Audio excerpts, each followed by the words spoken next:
Mês de agosto já está se encerrando e o mês de setembro aí, ó, batendo na porta. Então, que tal nos planejarmos para o mês de setembro? E não começar o mês com aquele dilema do deixa a vida me levar, para depois, quando chegar no final do mês, você falar aquela frase que muita gente fala: o mês acabou, eu não vi para onde foi o meu dinheiro e muitas vezes ainda nem conseguiu quitar todas as despesas. Então, para evitar esse tipo de problema, bora aprender a fazer um planejamento financeiro para o mês de setembro? Mas para quem não me conhece ainda, está chegando aqui agora, tem muita gente nova chegando, sejam muito bem-vindos. Meu nome é Kézia Prates, eu sou educadora financeira e nesse canal eu te ajudo a se planejar, poupar o seu dinheiro para ter a sua reserva, realizar os seus sonhos, gastando o seu dinheiro com aquilo que realmente importa para você.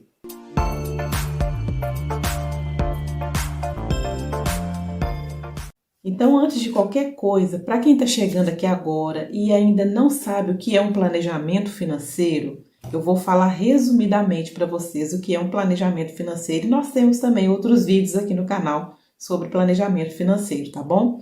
Mas o planejamento financeiro é você, antes mesmo do mês começar, por exemplo, né, nós vamos começar o mês de setembro daqui a alguns dias, antes mesmo do mês começar, você vai planejar como que você pretende que esse mês se desenrole aí no decorrer dos dias. Para isso, você precisa de ter clareza de quanto você tem de entrada, que é o dinheiro que entra para você se virar aí durante esse mês. No seu caso, pode ser o seu salário, ou se você, por exemplo, tem um emprego e faz uma renda extra, o seu salário mais a renda extra. Se você recebe aí um aluguel de alguma coisa, né, você vai somar aí a essas entradas. Então, tudo o que chega para você, que entra para você de dinheiro no decorrer do mês, você vai lançar aí nas entradas para você saber quanto você tem. E a mesma coisa você vai fazer com as despesas, que vai ser listar todas as suas despesas para você saber exatamente antes do mês começar, ter clareza de quanto você tem de dinheiro para receber e quanto você tem de despesas para pagar. Mas agora nós vamos detalhar como você vai fazer esse planejamento financeiro. A primeira coisa que você precisa é definir metas. Para que você quer fazer esse planejamento financeiro?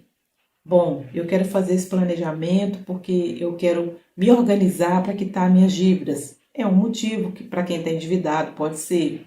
Outra pessoa pode dizer, olha, eu não tenho dívidas, mas também não me sobra nada. Todo mês aquilo que entra é a conta de pagar as despesas, as contas, eu não tenho reserva. Se acontecer qualquer coisa, eu estou no perigo. Então, eu quero me planejar para todos os meses aí fazer sobrar um dinheiro para investir, para guardar, para ter minha reserva. É um segundo grande motivo.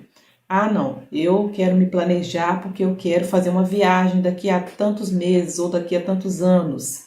Eu quero me planejar porque eu quero trocar de carro. Eu quero me planejar porque eu quero comprar uma casa. Então, o planejamento, ele precisa que você defina metas, até mesmo para você estar motivado a se planejar e a ficar ali dentro daquilo que você colocar ali de planejamento para você. Então, a primeira coisa, ficou clara aqui, é você ter metas. A segunda coisa, ao fazer um planejamento que você precisa, é fazer um levantamento da sua situação atual. Como é que está a sua situação financeira? Bom, Kézia, eu fiz aqui o levantamento de tudo que tem para entrar para mim de dinheiro aqui durante o mês, fiz aqui também das minhas despesas e eu vi aqui que os meus gastos são muito maiores do que eu tenho de dinheiro. Bom, você levantou aí a sua situação atual e você viu que você vai ficar no vermelho. Mesmo antes do mês entrar, você já tem essa clareza, por quê? Você já fez aí esse levantamento. Então, agora, nós vamos para qual o próximo passo? Da ação. O que adianta você só saber que você tem 2.000 para entrar de dinheiro e 3.000 de despesas? Só saber disso não resolve nada. Então, você precisa agora, o próximo passo é agir. Bom, se eu só tenho 2.000 aqui que vai entrar para mim esse mês de dinheiro, e eu já somei aqui as minhas despesas, já vi que vai dar 3, o que eu vou fazer então para não ficar negativo nesses R$1.000? Ah, então eu vou me planejar aqui para fazer uma renda extra, para fazer um dinheiro, para arrumar que seja um segundo emprego aí.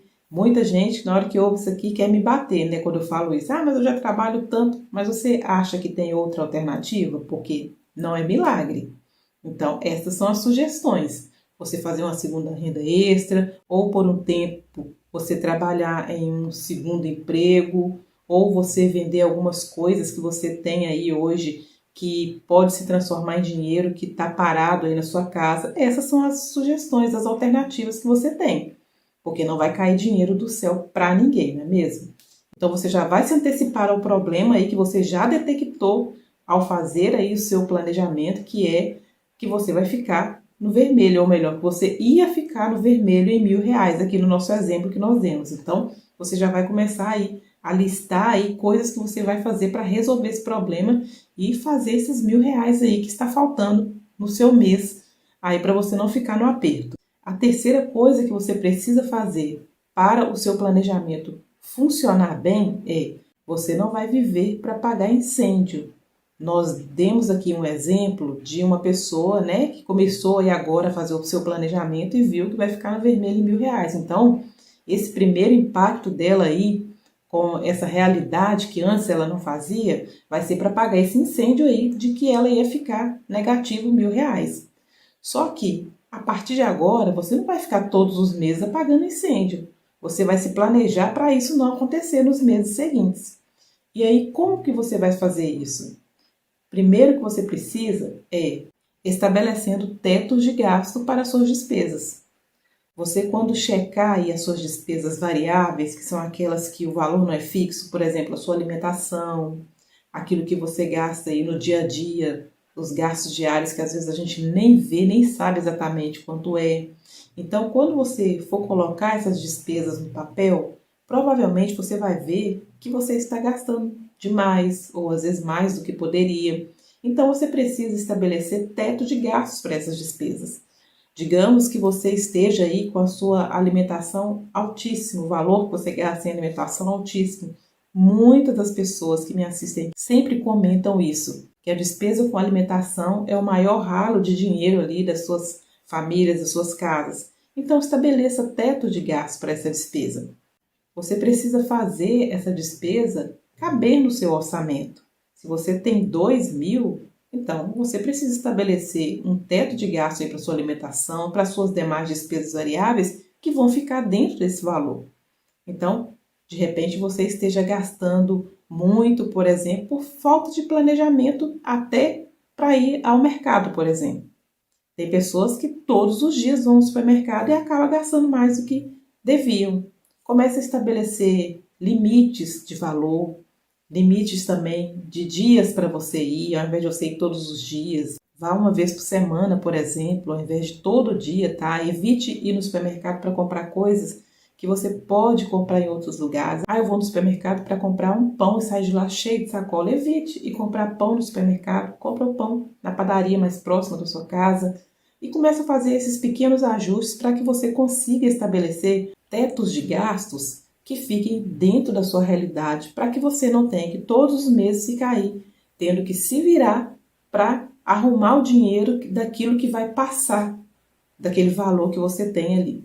Então, essa daí é uma sugestão que eu estou te dando, porque eu usei o exemplo do supermercado, porque eu sei que é o lugar onde a maioria das pessoas gastam mais, e na maioria das vezes é porque não se planeja e esses mau hábitos que a gente tem aí, como esse que eu citei aqui, de ficar indo no supermercado todos os dias, às vezes por causa de besteira que a gente vai no supermercado e acaba gastando mais do que devia. Então, faça isso, estabeleça teto de gasto, limite que você pode gastar com cada despesa. Essas despesas, como eu já disse no início, são as variáveis, tá? Porque as despesas fixas, que são aquelas que já têm valor fixo, não tem como você baixar. Por exemplo, o preço do seu aluguel, não é mesmo? Tem como você baixar o preço que você paga aí na internet. Então, esses valores já são pré-estabelecidos. Talvez alguma coisa ou outra você consegue dar uma ligadinha lá, mudar o plano. Tem coisas que às vezes até dá, né? Mas a maioria das despesas fixas a gente não tem como alterar os valores delas. Mas daquelas que tem, então nós vamos fazer o quê? Fazer o que precisa ser feito, estabelecendo teto de gasto para a gente gastar menos e ficar dentro daquilo que a gente pode. Então, depois de fazer tudo isso aqui, você já montou aí o seu planejamento financeiro para o próximo mês. No caso aqui, para o mês de setembro. Você já sabe quanto você vai ter de entrada, você já sabe quanto serão as suas despesas, mesmo que não seja exata, mas você já sabe mais ou menos quanto serão, porque você já estabeleceu valor ali para suas despesas variáveis, as despesas que não são variáveis, as fixas, você já tem valor delas, já sabe quanto tem que pagar de tudo. Agora, o próximo passo é, no decorrer do mês, vai se policiando, vai olhando ali, pelo menos uma vez por semana, se você está ficando dentro daquilo ali que você estabeleceu, tá? Digamos que o teto de gasto que você estabeleceu aí para sua alimentação seja R$ 200 por semana, aí se você viu que essa semana você gastou 250, ó, na próxima semana eu já tenho que baixar aqui, porque eu já gastei além do que eu podia. Então, semana que vem, ao invés de gastar 200, vou gastar 150. Então, você vai aí no decorrer do mês acompanhando, pelo menos semanalmente, como é que está o seu planejamento, se você está dentro, se você está fora, o que você pode, né, onde você pode puxar aqui para poder ficar dentro. Vai fazendo isso para você ter como chegar no final do mês aí, passou o mês todo, alcançou sua meta. Ah, não alcançou? Não precisa de se frustrar. Aquilo que não deu certo esse mês, você ajusta para o próximo mês. Então, isso é um planejamento financeiro, mas para ele funcionar realmente, você precisa de estar aí acompanhando todos os dias ou todas as semanas. E isso vai fazer com que o seu planejamento não fique só no papel. Tem gente que faz um planejamento lindo no papel, mas não acompanha, não fica dentro daquilo ali e também não está se importando. Então, para fazer o planejamento e ele funcionar, você vai ter que acompanhar. Eu espero que você tenha gostado desse vídeo e deixe aqui o seu joinha, seu comentário. Se inscreva aqui caso você não seja inscrito ainda, para nos ajudar a crescer o canal e levar essa mensagem de educação financeira ao maior número de pessoas, de famílias possíveis. Para você que ficou aqui até o final, meu muito obrigada e até o próximo vídeo, se Deus quiser. Tchau!